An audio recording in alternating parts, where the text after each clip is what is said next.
A Thermal egészségipari klaszter elnökeként és a Hungaroszpász Zrt. Szálláshelyek és vendéglátás igazgatójaként sok szeretettel köszöntöm az online konferencia résztvevőit.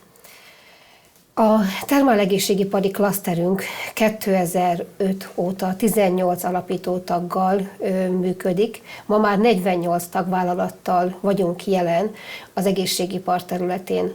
Az egészségturizmus kapcsán természetesen nagyon-nagyon fontos és aktuális tapasztalataink vannak ebben az esztendőben, de még mielőtt kitérnék az ezévi aktualitásokra, mindenféleképpen szeretnék szólni arról a munkáról, amit mi klaszter szinten végzünk. A tagvállalataink között elsőként a gyógyfürdőket, a szálláshelyeket, gyógyszállókat, wellness-szállókat tudom kiemelni. Oktatási intézmények vannak a tagjaink között, és olyan tagvállalataink is vannak, amelyek kapcsolódnak az egészségiparhoz, egészségturizmushoz. Akkreditált klaszterként rendkívül fontosnak tartjuk a nemzetközi kapcsolatok építését és a nemzetközi kapcsolatok ápolását. Éppen ezért számos projektünk futott, és minden célunk az elkövetkezendő időszakban is, hogy az unió területén más klaszterekkel is együttműködve, illetve partnerszervezetekkel együttműködve minél sikeresebb projekteket valósítsunk meg.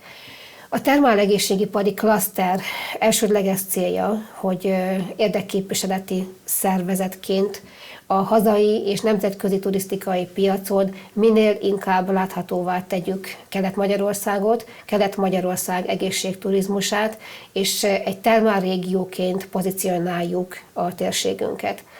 Természetesen akkor, amikor a hazai és nemzetközi turizmusról beszélünk, akkor nagyon-nagyon sok olyan tényező befolyásolja a turisztikai szereplőket, amelyek azt gondolom elsődlegesen nagyon-nagyon sokat tehetnek annak érdekében, hogy a vendégforgalom alakulásában, a vendégforgalom generálásában aktív szerepet játszanak. Milyen tényezőkre gondolok, milyen befolyásoló tényezőkre? Ugye el szoktuk mondani, hogy a turizmus a békeiparága. A turizmus az egyik legdinamikusabban fejlődő ágazat, de nagyon sérülékeny is. És ebben az esztendőben megtapasztaltuk azt, hogy mit jelent egy világjárvány, mit jelent egy Covid-járvány. Akkor, amikor az egészségturizmusról és magáról a turizmusról beszélünk, és ugye látjuk azokat a folyamatokat, amelyek negatívan befolyásolják, sajnos el kell mondani, hogy nagyon-nagyon sok kárt szenved az iparágunk. Ebben az esztendőben soha nem látott mértékű negatív visszaesésekkel számolunk, és ha a fürdők, a gyógyfürdők, termálfürdők tekintetében próbáljuk elemezni a jelenlegi helyzetet és a kialakult helyzetet, sajnos el kell mondani, hogy akkor, amikor a turizmusban, a magyarországi turizmus területén az egészségturizmus fellegvárai, a fürdővárosok viszik a hátukon a magyar turizmust, és a 15 legnépszerűbb desztinációból 13 fürdőváros, akkor bizony el lehet képzelni, hogy milyen mértékű visszaesést okozott a járvány. A szálláshelyeken, a szállodákban, az attrakciók környezetében lévő turisztikai vállalkozásoknál egyértelműen szintén számokkal kimutatható negatív változás történt, a nemzetközi piac gyakorlatilag leállt. Akkor, amikor a hazai turizmusról, a magyarországi turizmusról beszélünk, ugye évek óta folyamatosan sikeres évekről tudtunk beszámolni, mind a turisztikai attrakciók látogatottsága, mind a szálláshelyek vendégforgalma folyamatosan növekedett. Egyik év után következett a rekordév és a különböző valóban olyan irányú pozitív elmozdulás és változás, amire mindnyájan büszkék voltunk. Sajnos nem számoltunk azzal, hogy ez a sérülékeny iparág egy világjárványnak köszönhetően nagyon súlyosan meg tud sérülni. Itt Magyarországon és szűkebben ugye Hajdúszoboszlón a járvány okozta problémák egy olyan vendégforgalom kiesést okoztak, amivel senki nem számolt. Azzal, hogy a nemzetközi piacokról gyakorlatilag a beutazás leállt, ez teljesen más alapokra helyezte a turizmust. Ebben az esztendőben, akkor, amikor a tavaszi időszakban ugye szinte sok hatásként ért bennünket, a mi szakmánkat is, és mint magánembereket is a járvány, akkor gyakorlatilag leállt minden. Eltűntek a vendégek, nem igazán tudtunk olyan turizmusról beszélni, és ez egy olyan szokatlan szituáció volt, amivel eddig még nem találkoztunk. A magyar és a hazai turizmusban, a nemzetközi turizmusban gyakorlatilag az a fajta leállás, amit tapasztaltunk a tavaszi időszakban, soha nem volt. Soha nem tapasztaltunk még. Akkor, amikor elkezdtük újra építeni a turisztikai piacot, és újra elkezdtük építeni a vendégforgalom újrarendezését, akkor nekünk egy új stratégiát kellett alkalmazni, a belföldi piacra figyeltünk. A belföldi piacra, hiszen a külföldi országokból nem jöhettek vendégek, nem jöhettek turisták. Akkor, amikor ilyen új helyzetnek kell megfelelni, akkor természetesen mindent elkövetünk annak érdekében, hogy gazdaságilag megálljunk, és gazdaságilag ugye a munkahelyteremtésnek és a munkahely megőrzésnek rendkívül nagy szerepe van, tehát rendkívül mértékben felelősek vagyunk a munkavállalóinkért. A klaszter tagjai közül ugye nagyon sokan gyógyfürdők, nagyon sokan termálszállók, gyógyszállók, wellness-szállók, mindenhol ezzel a problémával találkoztak, és én gyakorló szállodaigazgatóként ugye el tudom mondani, hogy itt Hajdúszoboszló településen, Hajdúszoboszlón lévő Hungaroszpár Termál Hotelben is bizony nagyon-nagyon lehetett érzékelni ennek a járványnak a negatív hatását. Akkor, amikor ugye próbáljuk a jövőt építeni, és próbáljuk mind a hazai, mind a nemzetközi turizmust is újraindítani, akkor természetesen számolnunk kell azzal, hogy ez a járvány ez nem fog egyik pillanatról a másikra elmúlni. Együtt lehet vele élni, és a mi szállodánk is, és a mi szálláshelyeink is, vendéglátóegységeink mindent megtesznek annak érdekében, hogy a vendégek, mert vannak vendégek, és örömmel tapasztaljuk, hogy a nehéz helyzet ellenére vannak olyan hazai turisták, ha a határok nyitva lennének, külföldiek is természetesen, akik a biztonsági előírásokat betartva jönnének hozzánk. Jelen pillanatban a tavalyi évnek a 50%-át tudjuk hozni, de természetesen úgy, hogy minden biztonsági előírást betartva a vendégekre külön odafigyelünk. Olyan biztonsági intézkedéseket tettünk, hogy 1,5 méteres távolságot tartaniuk kell a vendégeknek. Nincs szabad svédasztal nálunk, bevezettük azt a módszert, hogy a saját dolgozóink, a saját éttermi dolgozóink szervírozzák az ételeket. Plexi fallal van elválasztva a vendégtől a svédasztalon az étel. Gyakorlatilag próbáljuk kiküszöbölni azt, hogy egymás után a vendégeink ugye kézbe vegyék azokat a szervírozó eszközöket, amik esetleg veszélyforrást jelenthetnek.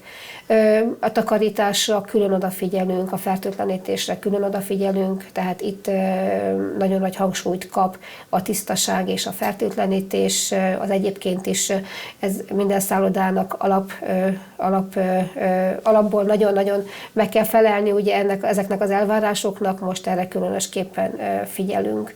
Akkor, amikor a szállodaiparban, és ugye konkrétan a mi szállodánkra is vonatkoztatva ezeket a biztonsági előírásokat. Létezik egy COVID kézikönyv, a Magyar Turisztikai Ügynökség ajánlásával, még a tavasszal kiadásra került az összeállítás, ami a mi szakmánkban ugye egyfajta alapdokumentum, és akkor, amikor ugye a munkafolyamatokat, a vendégvárás, a vendéggel való foglalkozás munkafolyamatait ennek az új helyzetnek megfelelve megterveztük, akkor valóban olyan fontos célokat tűztünk ki, hogy a mi szállodánkban például van gyógyászat, nagyon komoly gyógyászattal is rendelkezünk, a gyógykezeléseket is hogyan bonyolítjuk. A Nemzeti Népegészségügyi Központnak az ajánlásait figyelembe vesszük, és természetesen a saját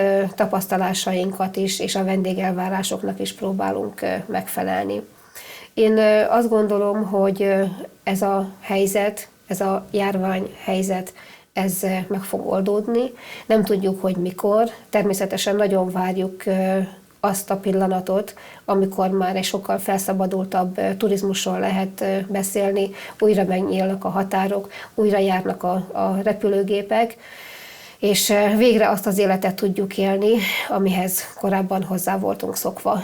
Azt gondolom, hogy természetesen ezekből nekünk nagyon sokat, a jelenlegi helyzetből nagyon sokat kell tanulni, és én itt szeretném meg is ragadni az alkalmat, hogy mindenkinek azt kívánjam, hogy tartsunk ki, és mindenkit szeretnék biztatni, hogy ennek a járványnak egyszer vége lesz, és a turizmus mihamarabb újra talpra áll. Köszönöm a figyelmet!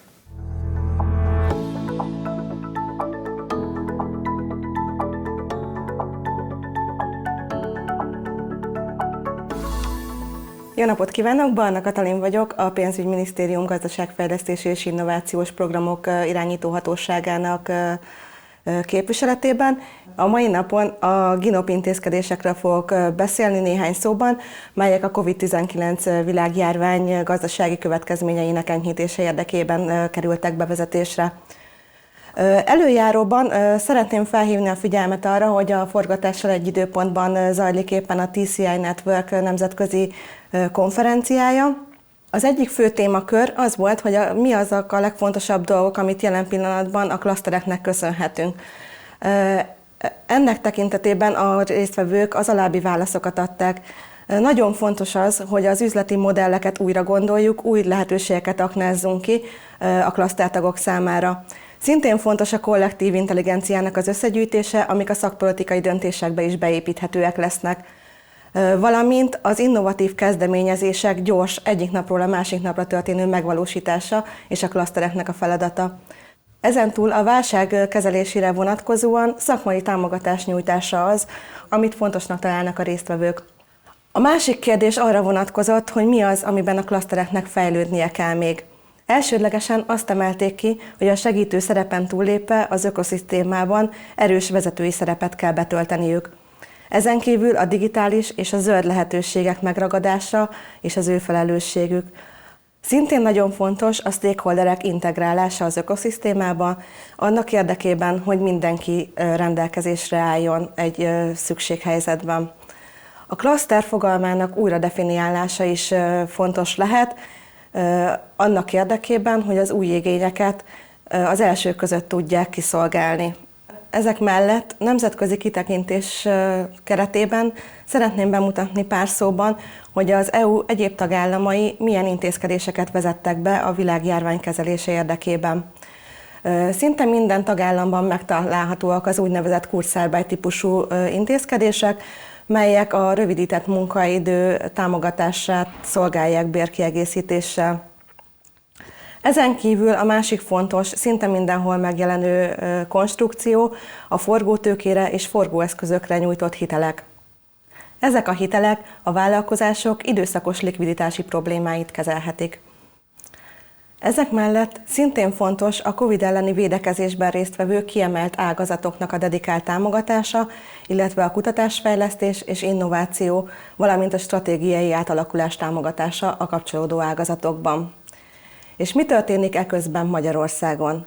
A kormányzati átfogó intézkedések keretében két csoportba sorolhatjuk azokat a tevékenységeket, amelyek megvalósításra kerültek.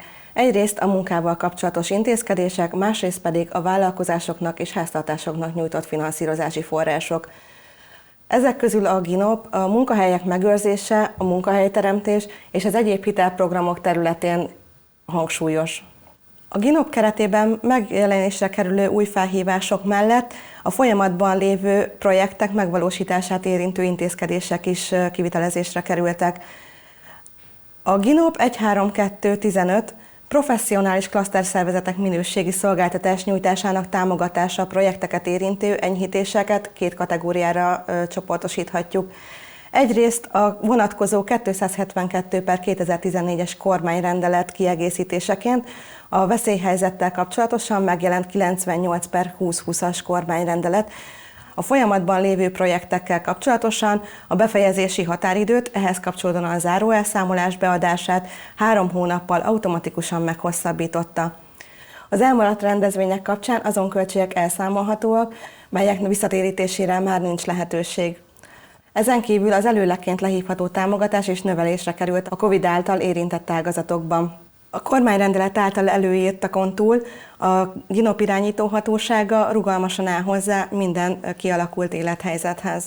Néhány szóban most bemutatnám, hogy a GINOP milyen válságintézkedéseket jelentetett meg az elmúlt időszakban. A gazdaságvédelmi cselekvési terv egyik fő finanszírozási forrása a gazdaságfejlesztési és innovációs operatív program.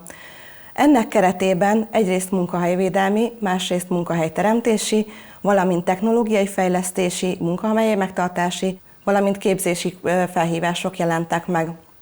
Ezeket kiegészítve a pénzügyi eszközök keretében forgóeszköz hitelprogram került meghirdetésre. Ezek közül elsőként a KKV-k számára nyújtott technológiai fejlesztés és munkahely megtartás célú pályázatot emelném ki. A felhívás keretében pályázónként 5 millió és 153,5 millió forint közötti összeget igényelhettek a pályázók, maximum 70%-os támogatási intenzitással. A támogatható tevékenységek széles skálát fednek le annak érdekében, hogy az igényeknek megfelelően lehessen összeállítani a költségvetés tervezetét. A felhívásra eddig nagyon magas érdeklődés volt, közel 4000 kérelmet nyújtottak be, a keretet meghaladóan 90 milliárd forintos értékben. A felhívás a klaszterek számára már ismert GINOP 1.2.10-es pilot felhívásból megismert eljárásrend szerint került meghirdetésre.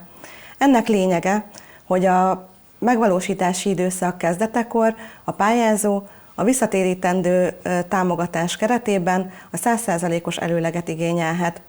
A megvalósítást követően a fenntartási időszak első évében kerül sor az eredményesség mérésére. Az eredményes végrehajtás önmagában a visszatérítendő támogatás 30%-át fordítja át visszanemtérítendő támogatássá. A maradék 70% egy 100 pontból álló értékelés alapján kerül arányosításra.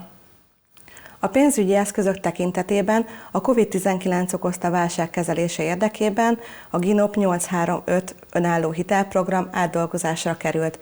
A főbb módosítások között a termékkeret összege 68 milliárd forinttal emelkedett.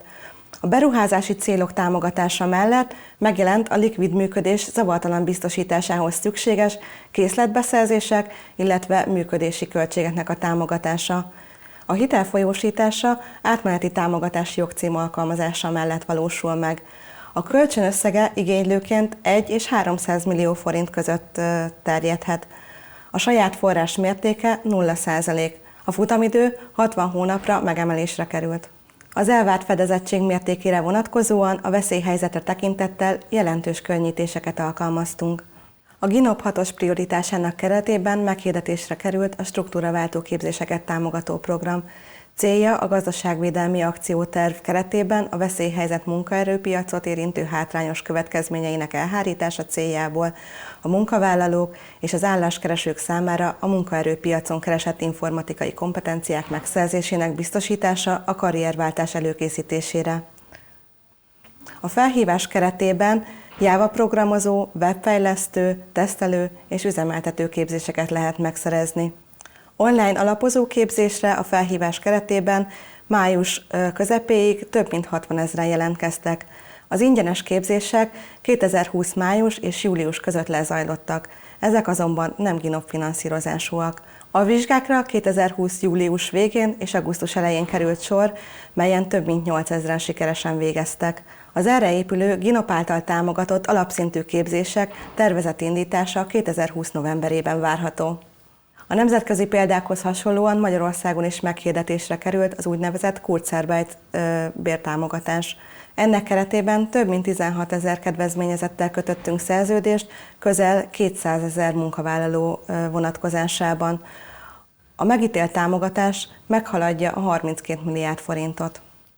Az általános jellegű bértámogatáson túl a kutatásfejlesztési munkahelyek megőrzése céljából dedikált pályázat jelent meg. Ennek keretében kutatásfejlesztési bértámogatást több mint 1100 pályázó kapott, és több mint 20 000 munkavállalót érintett. Az odaítélt támogatások mértéke 16 milliárd forint fölötti. A járványhelyzet következményei a programozási időszak váltása miatt azonban nem csak az aktuális operatív programot érintik. A következő 2021-2027-es programozási időszak indítása a jelenlegi gazdasági helyzetre való kiemelt figyelemmel fog megtörténni. Terveink szerint a jövő év első negyedévében szeretnénk meghirdetni a következő operatív program első felhívásait, melyek között nagy valószínűséggel fognak meghirdetésre kerülni általános KKV vállalkozásfejlesztési típusú felhívások. Ezekkel a szavakkal szeretném megköszönni a figyelmet, és bízom benne, hogy mindenkinek sikerül ezt az időszakot átvészelnie, és a rendkívüli helyzetben meghirdetett GINOP felhívások, valamint az új időszak várható pályázatainak segítségével megtalálja azokat a forrásokat, melyekkel kezelni tudja a felmerült nehézségeket, és egy pozitív jövőképpel folytathatja tevékenységét.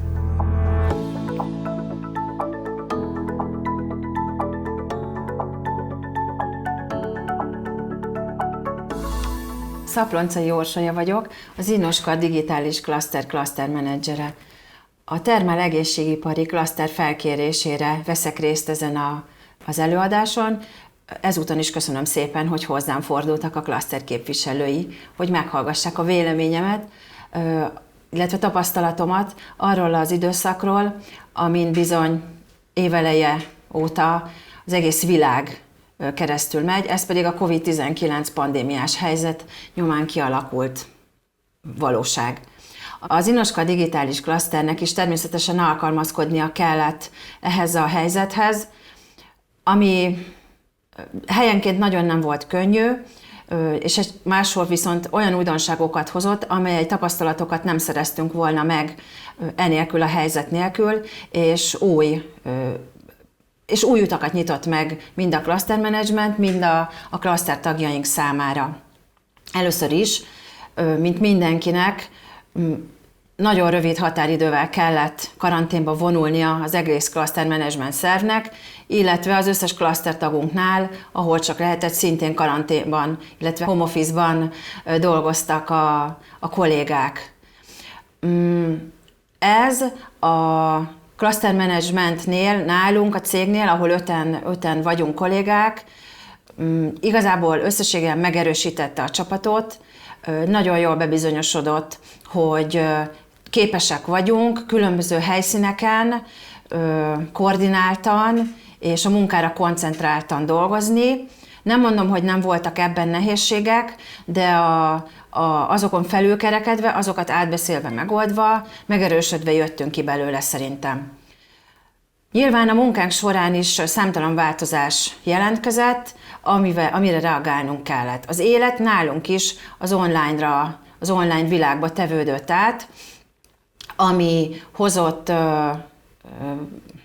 olyan újdonságokat, amelyek beváltak, frissítőnek, újdonságnak és hosszú távon jónak bizonyultak, mint például, hogy a rendszeres személyes találkozásaink helyett online meetingeket kezdtünk szervezni, tematikusakat.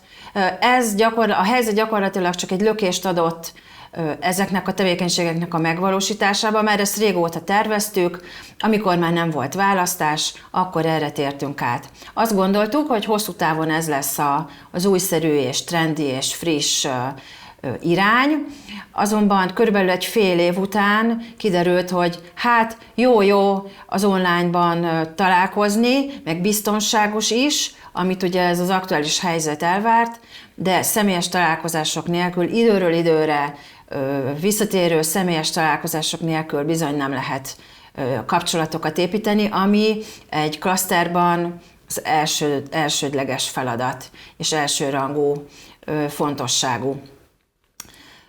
Ezt bizonyította a szeptemberben tartott szakmai napunk is, amely a nagy éves rendezvényünknek a harmadik megvalósítása volt idén már. Tavaly előtt természetesen személyesen találkoztunk, idén újszerűen megvalósítottuk mi is online. Részben sikeres volt, de azért a készfogások és a catering asztal melletti falatozás az hiányzott. Mi volt az, amit nyújtottunk hirtelen a klaszter tagjainknak, amikor beütött a válság, a nehézség? Amit mi elsődlegesen kitaláltunk, és ez elég jól működött, egy online digitális piactér volt, amit hirtelen gyakorlatilag gyorsan tudtunk megnyitni a honlapunkon. A digitális piactér egyúttal egy klaszterek közötti együttműködés is volt, ugyanis nem csak az Innoskart digitális klaszter, hanem másik 3 magyarországi akkreditált informatikai klaszter, Miskolcról, Szegedről és Pécsről vett és vesz azóta is részt ennek a piactérnek a működtetésében. Így gyakorlatilag digitális termékeket dobtunk piacra, akkor hirtelen, ami megoldást próbált hozni és kínálni a vállalkozások számára a pandémiás helyzetben, illetve azért volt digitális piactér, mert hogy az online térben állítottuk fel. Ez gyakorlatilag azóta is jól működik, és időről időre visszanyúlnak az ott található eszközökhöz a vállalkozások, és mondják, hogy hát hiszen nekünk ott egy termékünk, nézzük meg azt, kattintsatok oda, vegyétek igénybe. Sajnálatos helyzet volt az vállalkozásaink részéről, a klaszter vállalkozások részéről, hogy nyilván ez az időszak egy gazdasági visszaesést hozott nálunk is, mint mindenkinél, az egész országban, az egész világon, Európában, mindenhol. Ez nagyon-nagyon élesen hamar jelentkezett abban, hogy bizony ugyan ki nem léptek a klasztertagok, de fizetési enyhítést kértek, és az új belépni szándékozók pedig rögtön azt kérték, hogy a helyzetre való hivatkozással, hogy hadd ne kelljen belépési díjat fizetni, vagy tagdíjat fizetni. Azt nem tudjuk, hogy ez mennyiben volt minden esetben valós, vagy csak egy indok, egy kifogás a pénzügyi kötelezettségek elkerülésére, de az biztos, hogy az ilyen típusú megkeresések megszaporodtak. Az Innoskart digitális klaszter működését, életét, stratégiáját, tevékenységét nagyon erősen, jelentős mértékben meghatározzák nemzetközi projektjei. Hát bizony egy ilyen helyzetben, amikor határzárak ereszkedtek le, meg utazási korlátozások és tiltások következtek, akkor ez a mi munkánkra is jelentős hatással volt. Elmaradtak projektmeetingek, találkozások, üzemlátogatások, study visitek, pilotprogramok, amik be voltak tervezve, és mint az előbb említettem, korábban említettem, ezek is az online térbe tértek át. Érdekes tapasztalás volt, hogy amikor mindenki otthonról kapcsolódott a beszélgetésekbe, akkor előbb-utóbb mindenkiről kiderül, hogy nem csak kolléga és egy irodában ülő projektpartner, hanem férfiakról, nőkről, egyéniségekről beszélünk, akiknek gyereke van, kutyája van, macskája van, jön a postás, csönget, meg a csomagküldő szolgálatok zavarnak be a beszélgetésekbe, tehát egy ilyen sokkal személyesebb vonal fűződött bele a projektmeetingekbe, ami egy nagyon érdekes és gyakorlatilag csapatépítő újdonság volt. cégeink egy kicsit kivételezett helyzetben voltak. Azt gondolom, hogy a digitális cégeket kevésbé érintette, legalábbis ez volt a tapasztalás a beszélgetések során, hogy egy picit kevésbé esett vissza az ő tevékenységük, mint a termelő cégeké, mert egész egyszerűen egy szoftver vagy egy hardware fejlesztő tevékenységet meg lehet valósítani egy másik székbe, egy másik irodába, egy otthoni szobába átülve. Ezeknek a típusú munkáknak az ellenőrzése elég jól megvalósítható, és bizony sokan voltak, akik arról számoltak be, hogy a csapaton belüli kohézió erősödött, ha a vezetők odafigyeltek arra, hogy a napi kommunikáció beosztottak és a menedzsment szint között meglegyen, vagy a rendszeres kommunikáció és információadás meglegyen, akkor gyakorlatilag nem volt különösebben jelentős visszaesés, sőt, egyes helyeken még előnyökről is számoltak be. Abban a pillanatban, amikor ez az előadás elhangzik, nem vagyunk még túl ezen a krízis helyzeten. A klasztervállalkozások vezetőinek mostanra elég idő kellett a rendelkezésére álljon ahhoz, hogy tudomásul vegyék, hogy nem átmeneti időszakról van szó, új eszközök, új módszerek, új helyzetek álltak elő, új stratégiákat kell felépíteni, készülni kell a gyorsan változó jövőre, és csak azért túl az jut ki sikeresen, aki előre tekint. Mindenkinek szívemből kívánom, hogy ezen az időszakon a legkisebb veszteséggel legyen túl, és megerősödve új erőkkel, új ötletekből, új erőkből merítve jusson túl az átmenetinek tekintendő időszakon.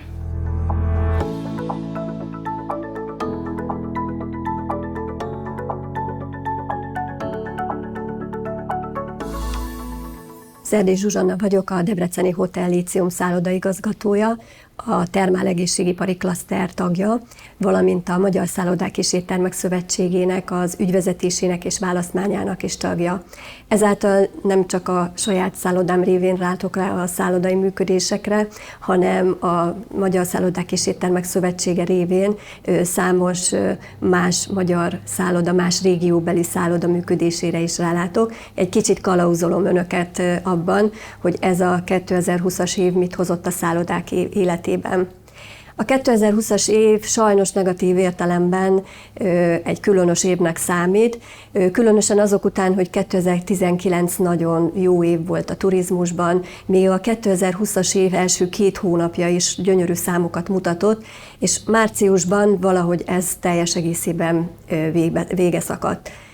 Nem csak nemzetközi szinten, hanem Magyarországon is megjelent a koronavírus, és ennek a hatása az utazási szokásokra, továbbá olyan rendelkezések jöttek ki, ami érinti mind a turizmus, mind a szállodák működését, ez bizony alapjaiban döngette meg a turizmust és a szállodaipart is.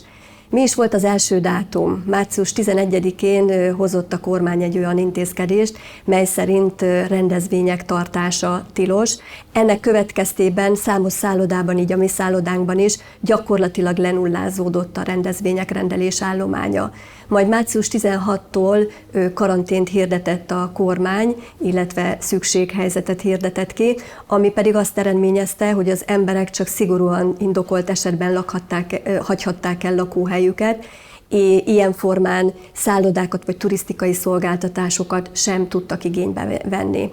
Ennek következtében pedig egy pár nap alatt azt észleltük a szállodákban, hogy most már nem csak a rendezvények, hanem a szállásfoglalások állománya is abszolút lecsökkent.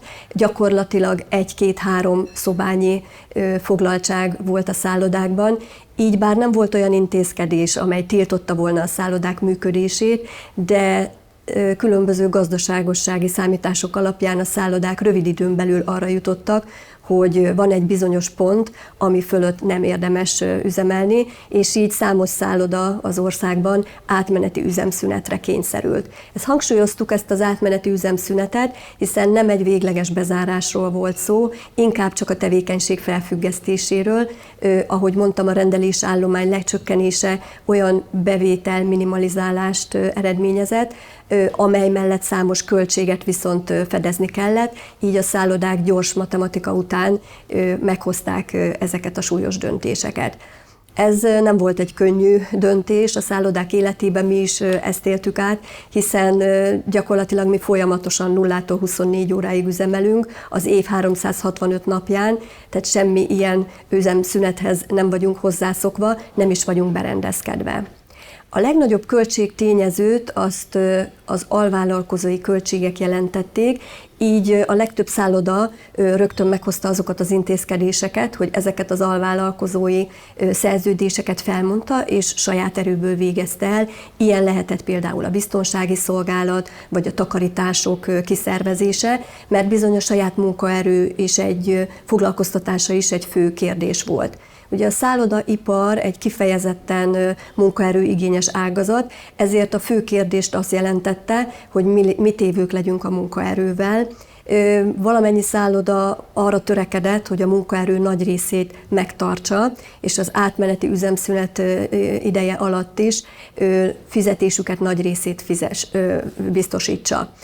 A legtöbb szállodában a túlórákat és a szabadságokat kezdték kiadni, így még tudtak biztosítani jövetelmet a dolgozóknak, majd nagyon sok szálloda egy olyan 3-4 hét után meghozta azt a döntést, hogy átmeneti állásidőre teszi a dolgozókat, és egy ilyen 60-70%-os bért fizet nekik munkanélkül, de tulajdonképpen ezt az időszakot valahogy átvészelve.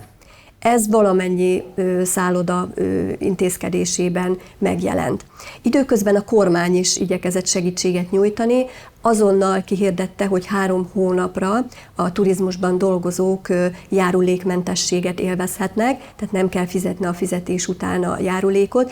Ez fizetésenként egy olyan 10% fölötti, 10-14% pluszt jelentett a dolgozók zsebében, bizony azért ez is lényeges segítséget jelentett. Ezen kívül az állam kihirdette a kurzarbeit lehetőségét, ezt viszont nem sok szálloda tudta igénybe venni, hiszen az üzemszünet miatt maga a működés volt ellehetetlenítve. A következő időszak az május 20-a utáni időszakunk volt. Enyhítő intézkedéseket hozott a kormány, aminek a végső enyhítése majd június 16 volt, és a bátrabb szállodák pünkösdre, tehát május végére már megnyitották kapuikat. Itt ebben az időszakban egy nagyon éles határ elkülönülés volt Budapest és a vidéki szállodák között, amely abból adódott, hogy Budapesten a turisztikai érdeklődés, a kereslet az elsősorban külföldről érkezett. A budapesti vendégek, szállodai vendégek 89%-a külföldről érkezett korábbi időszak szerint, és ugye most a világjárvány miatt ez abszolút lecsökkent. A vidéki szállodáknak egyébként is a belföldi volt a vendégkörük nagy része, ez általában átlagosan 70%-ot jelentett, így ez a belföldi vendégkör megmaradt a belföldi szállodáknak, illetve egész nyáron azt kampányolta a kormány nagyon helyesen, hogy maradjanak itthon a magyar állampolgárok, és a nyaralásaikat is belföldön tervezzék. Ilyen értelemben a nyár számos vidéki szállodában nagyon jól alakult. Például Debrecenben, amikor júniusban megnyitotta a kapuit az Aquaticum új strand, az egy kifejezetten jó időzítés volt, mert az Aquaticum Termális Wellness Hotelben már a július is gyönyörű számokat mutatott. Nálunk például a Hotel Líciumban az augusztus volt a tavalyi foglaltságnak a megközelítője, 72%-kal üzemeltünk. Az újranyitás sem volt egyszerű, ugyanis a koronavírus járvány miatt számos ajánlást kellett figyelembe venni. Ez bár nem volt törvényi kötelezettség, de célszerű volt ezt így különösen a higiéniai területeken bevezetni. A Magyar Turisztikai Ügynökség segítette a munkánkat, nagyon jó turisztikai kézikönyveket adott ki, amelyben abszolút összeszedték több oldalon keresztül, hogy hogyan lehet koronavírus járvány idején biztonságosan üzemelni. Ez azonban egy újabb problémakört vetett föl, nagyon sok pluszköltséggel járt a mindennapi higiénia, a plexifalak felszerelése például, a távolságtartás biztosítása, és azért számos szálloda még nyár elején nem merte ezt az áraiban érvényesíteni. Úgyhogy itt volt egy következő problémánk, a jövedelmezőségi kérdések. Azok a szállodák, amelyek a nyár folyamán nagyon jól üzemeltek, és a belföldi vendégek itthonmaradása révén gyakorlatilag teltházakat tudtak biztosítani, azok a szállodák bátran mertek árat emelni, így számos szállodában maga a nyár az egy nagyon jövedelmező időszak volt. A következő mérföldkövünk pedig a jelenlegi őszi időszak. Sejtettük, és ugye a kormány híradásaiban is előrevetítették, hogy lesz második hullám. Valahogy mi úgy számoltunk vele, hogy ez a második hullám azért ősz közepén, október körül megérkezik. Sajnos ez már szeptember elején megérkezett. Az állam szeptember 1-től hatázárat rendelt el, ezáltal a külföldiek utazása megint csak ellehetetlenült, annak ellenére, hogy például üzleti utazóknak van némi könnyítés, de a hatázár az megint csak a külföldi érkezéseket nyírbálta. Majd szeptember 9-én Kásler Miklós miniszter elrendelte az egészségügyi, közoktatási és szociális dolgozók azt, hogy nem vehetnek részt személyesen szakmai konferenciákon, ezért már szeptember elején sajnos lejátszódott, kicsit hasonlóan a tavaszi forgalom csökkenéshez, hogy valamennyi orvoskonferenciát és ilyen résztvevői konferenciát töröltek. Egy újabb rendelkezés is jött szeptember 21-től, vendéglátóhelyeken 23 óra után már nem tartózkodhat vendég és nem lehet kiszolgálni. Ez szerencsére a szállodákat nem érinti hátrányosan, mert a törvényi állásfoglalásokból az is kiderül, hogy a szálló vendégeket viszont ki lehet szolgálni a szálloda vendéglátó helyiségeiben. A Magyar Szállodák és Éttermek Szövetsége a Horváth Consulting Kft-vel közösen folyamatosan felméréseket végez a várakozásokról.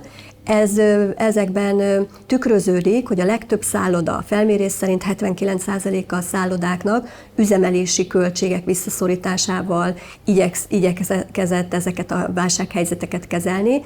A szállodák 49%-a létszámoptimalizálást hajtott végre, tehát azon kívül, hogy optimalizálta a foglalkoztatást, bizony számos helyen karcsúsítások és létszámleépítések is történtek, vagy maga a dolgozók egy része saját magától vándorolt át más szférába. Az egyébként is nehéz munkaerőhelyzettel küzdő vendéglátás és szállodaipar ezt a koronavírusos helyzetet még duplán megsínli. Néhány szálloda, a budapesti szállodák elsősorban árcsökkentéssel reagáltak. Ez a budapesti szállodák talán meg is tehetik, hiszen ők a nemzetközi piac miatt egy sokkal magasabb árszínvonalon dolgoztak. Ez azért vidéki szállodáknál nem jellemző. És vannak szállodák, 36%-a a szállodáknak azt válaszolta, hogy előre menekülést választott, azaz szolgáltatást fejleszt, minőséget fejleszt. Számos szállodáról tudunk, akik bezártak, és jelenleg hajtják végre a korszerűsítést. Ezen kívül pedig vannak olyan megoldások, hogy alternatív szolgáltatásokat kínálnak, például budapesti szállodák, a szállodai szobákat mondjuk irodaként adják ki. A szállodai szakma továbbra is azt mondja, hogy nagy szükség van az állami támogatásra, akár bértámogatás, akár fejlesztési támogatások, képzési támogatások formájába, és nagyon nagy szükségünk volt, ez végig megmutatkozott az elmúlt pár hónapban, a szakmai szervezetek lobby tevékenységére, valamint a törvények értelmezésére. És hogy mikor áll helyre újra a rend, a jelenlegi felmérések szerint az látszik, hogy a vidéki szállodák valamivel optimistábbak, mint a fővárosi szállodák. Hát a bemutatott körülmények miatt ez nem is csoda. A vidéki szállodák 73%-a válaszolta azt, hogy 2022 év végére talán már visszaállnak a 2019-es számok. A budapesti szállodák szerint legalább a fele válaszolta azt, hogy csak 2023-ra, és 17%-uk válaszolta azt, hogy csak 2024-re várja azt, hogy újra szép számokkal tudunk üzemelni. Mi magunk részéről azzal számolunk, hogy 2020 év végéig még meglehetősen csendes időszakot, 10-20%-os foglaltságot tudunk csak elérni. Ugyanez folytatódik 2021 év elején, január és februárban még csendes időszakra számítunk, utána viszont tavasszal, április-május körül abban bízunk, hogy újra magára talál a szállodapiac. Ezt az idei nyár is megmutatta, hiszen 2020 nyáron azt tapasztaltuk, hogy 2-3 hónap alatt képes volt újraépülni a vendégforgalom, tehát oda-vissza nem lehet tudni előre, hogy mivel számoljunk. Mi nagyon bízunk benne, hogy 2021 tavasztól már újra minden a régi lesz, és teljes szolgáltatás spektrumunkkal várjuk a vendégeket. Mi itt vagyunk, mi rugalmasan reagálunk a kihívásokra, és szeretettel várjuk Önöket.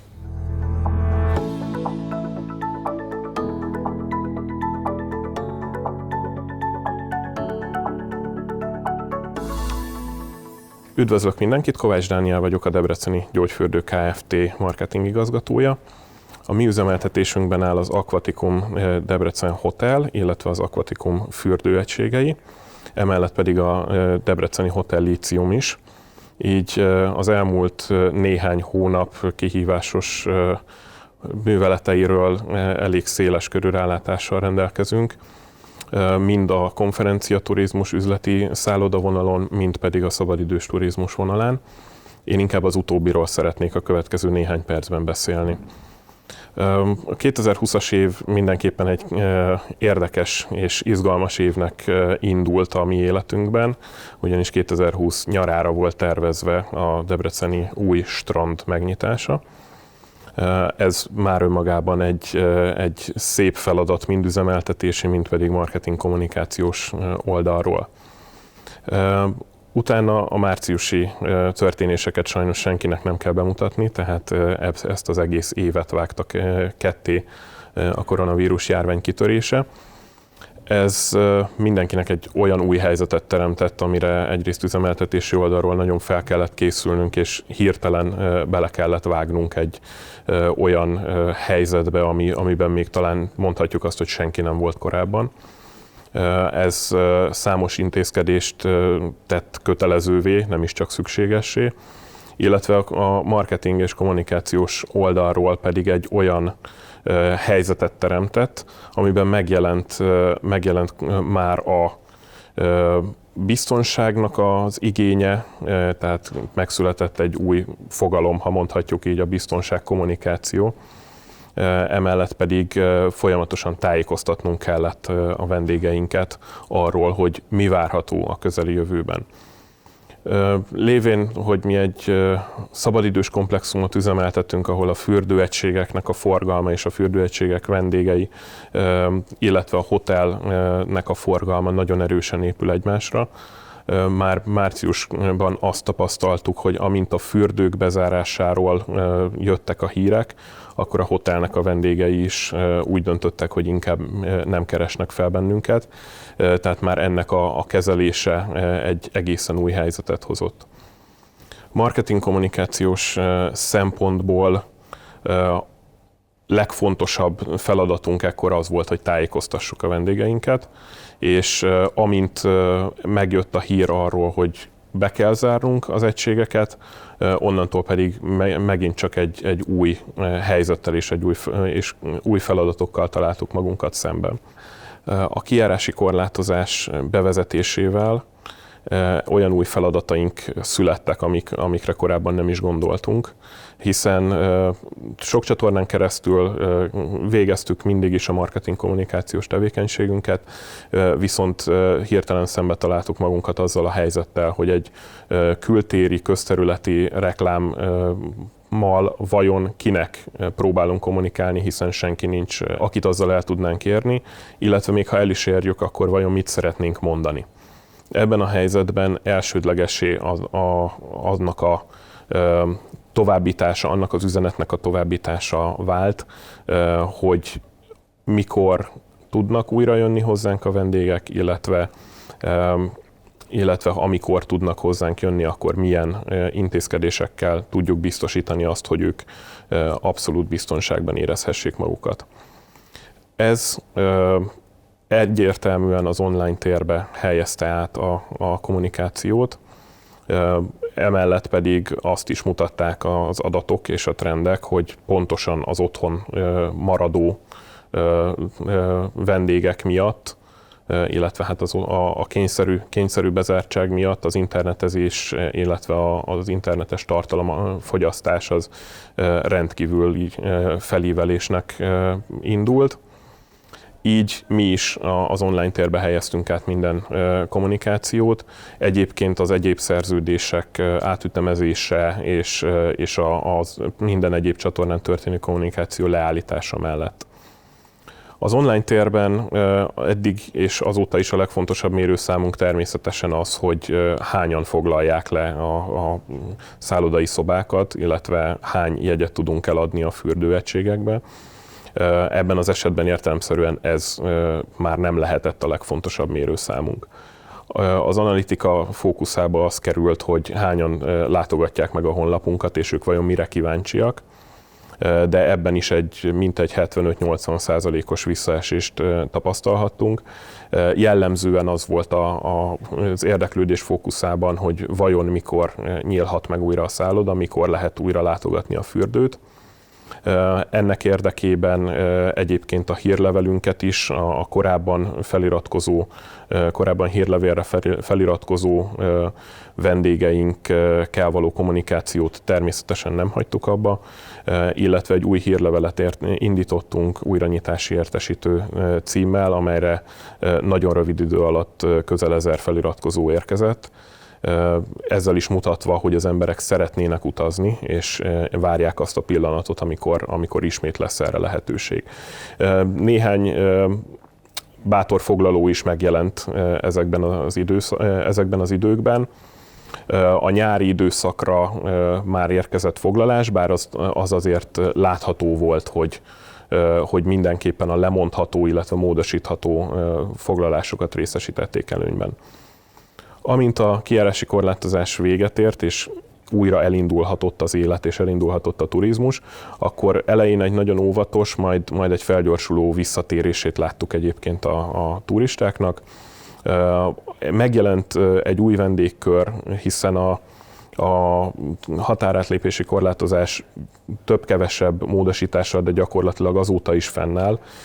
Így azok a magyar vendégek, akik jellemzően inkább a külföldi utakat részesítik előnyben, ők is megjelentek a belföldi szállodákban, ezt mi is érzékeltük, és gyakorlatilag ennek az új vendégkörnek a megtartása és a velük való célzott kommunikáció, ez továbbra is és a jövőben is egy fontos szempont kell, hogy legyen, én úgy gondolom, minden belföldi szálloda és turisztikai attrakció részére.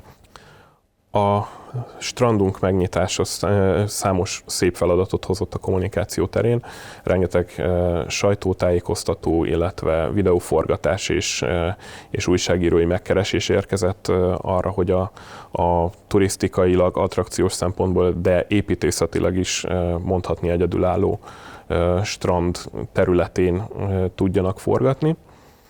Emellett viszont nem szabad elfelejteni, hogy bár jónak tűnt a nyár, és bizonyos szempontból minden várakozást felülmúlt a nyári forgalom, ez nem az az év, amikor ennek a bevételeit és ennek a sikerén felbuzdulva fellélegezhetünk, és akár a korábbi költési szintre visszatérhetünk marketing szempontból is. Nem szabad elfelejteni, hogy ezután várhatóan még egy jó darabig velünk marad az a fajta visszaesés, amit ez a járványhelyzet hozott. Így a kommunikációra szánt büdzsé alapvetően meghatározza, és a bevételek alapvetően meghatározzák azt, hogy milyen tevékenységet tudunk jelenleg folytatni, és milyen tevékenységet fogunk tudni a közeljövőben, és talán a kicsit távolabbi jövőben is folytatni a marketing kommunikációs téren. Én úgy gondolom, hogy ez semmiképpen nem jelentheti azt, hogy teljesen megvágjuk a marketing költéseket, és visszahúzódunk és nem kommunikálunk, hiszen a vendégek várják azt, hogy a kedvenc hotelük, a kedvenc fürdőjük továbbra is beszéljen velük és kommunikáljon velük. Én szintén úgy gondolom, hogy a minőségből nem szabad elengedni. Mi ebben az időszakban is minden anyagunkat továbbra is külső partnerekkel, grafikussal, profi videós csapatokkal együtt készítünk el, pontosan azért, mert szeretnénk egy olyan állandóságot és biztonságot már csak ezzel is kommunikálni a vendégek felé, ami azt mutatja, hogy nincs itt nagy probléma, és nincs itt nagy baj. És ez talán egy kicsit jobb megoldás is, mint hogyha csak azt hirdetjük mindenhol, hogy nálunk biztonságban van a vendég. Én úgy gondolom, hogy mostanra alapvetéssé vált az, hogy bármelyik szállodában és bármelyik turisztikai attrakciónál a biztonság az elsődleges, betart mindenki mindenféle szabályt, a maszkviseléstől kezdve a különböző plexifalak és hasonlók alkalmazásáig, ami azt segíti elő, hogy a vendégek tényleg biztonságban érezhessék magukat.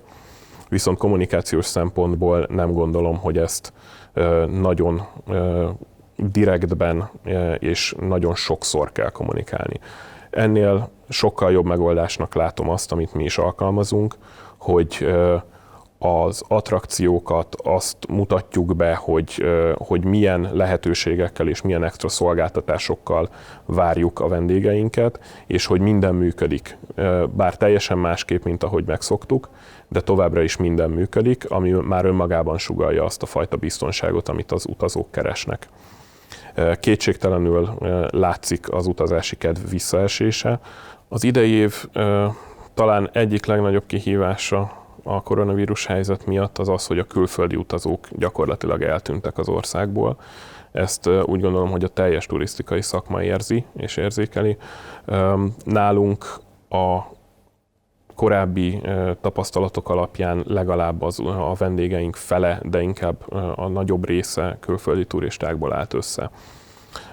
A kijárási korlátozások, illetve a határzár kezdetén az ő érdeklődésük gyakorlatilag napok alatt a tizedére esett vissza, majd teljesen eltűnt. Jelenleg csak néhány külföldi vendéget tudunk fogadni, akik egyébként Magyarországon élnek. Ugyanakkor nem szabad elfelejteni, hogy ez a helyzet néhány hónap múlva reményeink szerint és várhatóan vissza fog térni a normális kerékvágásba. Emiatt a külföldi vendégekről sem szabad elfelejtkezni.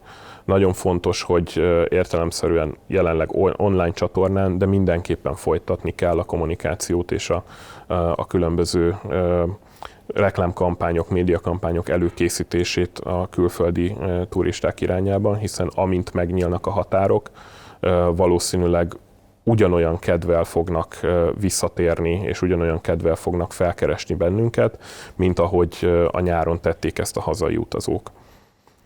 Emiatt sem szabad abba a hibába esni, hogy a marketing büdzsék törlésével próbáljuk kiegészíteni az eddigi megtakarításokat, hiszen ezeket a vendégeket és ezeket a leendő turistákat mindenképpen el kell érnünk, és meg kell tudnunk szólítani. Jelenleg egyértelműen az látszik, hogy nem az árérzékenység mozgatja a hazai turisztikai piacot, hanem az a fajta biztonságkeresés és az a fajta félelem, hogy az emberek merjenek-e utazni. Így mindenképpen ezt kell a kommunikáció középpontjába is kitűzni, és ahelyett, hogy árletöréssel és folyamatos kedvezményekkel, akciókkal próbálnánk becsábítani a turistákat, érdemes az extra szolgáltatásokat, illetve azt a fajta komplexitást hangsúlyozni, ami ismét fellendítheti az ő utazási kedvüket, és biztosíthatja őket arról, hogy itt jó helyen vannak.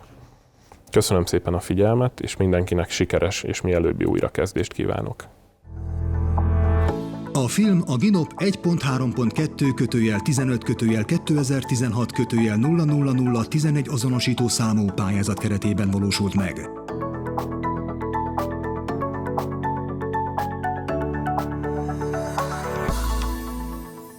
Készült Magyarország kormánya megbízásából az Európai Unió támogatásával.